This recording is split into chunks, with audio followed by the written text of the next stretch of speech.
पापा की वसीयत दिल छू लेने वाली कहानी।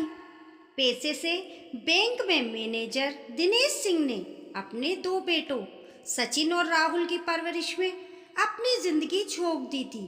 कक्षा 10 तक तो दोनों एक ही स्कूल में पढ़ते थे, पर उसके बाद सचिन इंजीनियर की पढ़ाई के लिए कोटा चला गया और राहुल को पढ़ने में कोई खास रुचि नहीं थी।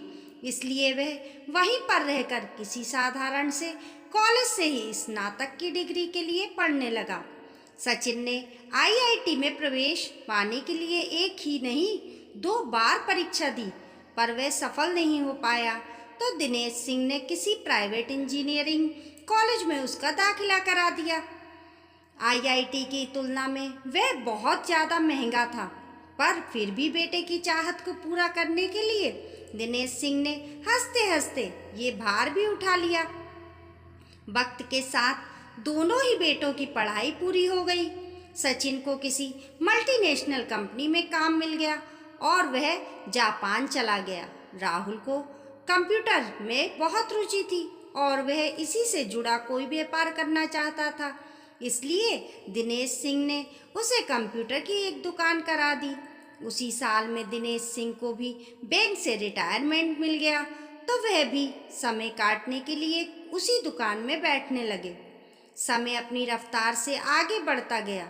दोनों बेटों की उनकी पसंद की लड़कियों से दिनेश सिंह ने खूब धूमधाम से शादी की, जिनमें उसकी सारी जमा पूंजी खत्म हो गई। वे अपने बेटे के साथ दुकान पर बैठते थे तो उसे कभी पैसे की समस्या नहीं आई।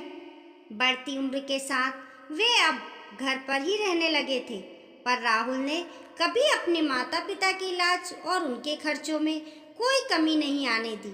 राहुल बहुत मेहनती था। गुजरे 10 सालों में उसने अपनी दुकान को बड़े शोरूम में बदल लिया और किराए के घर की जगह अपना घर बना लिया था।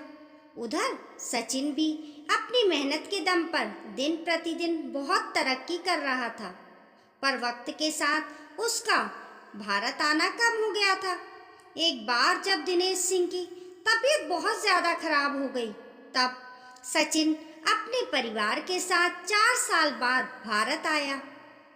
4 साल के अंतराल में अपने भाई के बड़े रुतबे को देखकर वह भौचक्का रह गया। पिता की हालत बहुत खराब थी।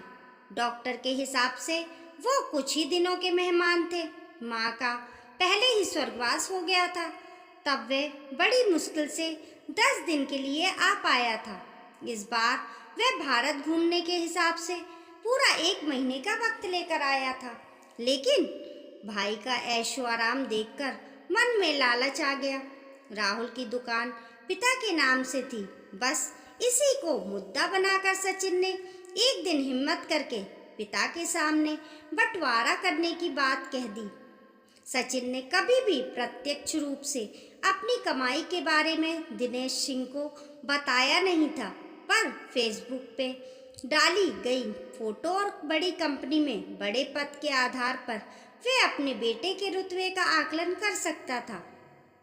सचिन ने पिता की मेहनत के पैसों से कमाई पूंजी से दुकान की शुरुआत होने की बात कहकर अपना हक दुकान पर जताया था, क्योंकि उसके हिसाब से दुकान को बुलंदी पर पहुंचाने में पिता के पैसे और बाद में भी उनकी मेहनत का योगदान था।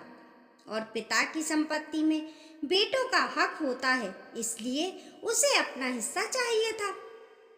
दिनेश सिंह मुस्कुरा दिए और अगले दिन बंटवारा करने की बात कहकर बेटों को घर भेज दिया। राहुल को किसी बात का पता नहीं था। दूसरे दिन पिता ने दोनों बेटों को अपने पास बुलाया और एक एक बड़ा सा पर्चा थमा दिया और कहा कि मेरे पास जो भी है उसका बंटवारा मैंने इस पर्चे में कर दिया है। राहुल जैसे जैसे पर्चे को पढ़ता गया उसकी आंखें आंसुओं से नम होती गईं, और सचिन जैसे जैसे पर्चा पढ़ते गया उसकी आंखें गुस्से से लाल पीली होती चली गईं। दोनों को एक समान पर्चे दिए गए थे और ऊपर लिखा था, बेटों का पिता की संपत्ति के साथ दायित्वों पर भी हक बनता है। मैंने दोनों बांट दिए हैं।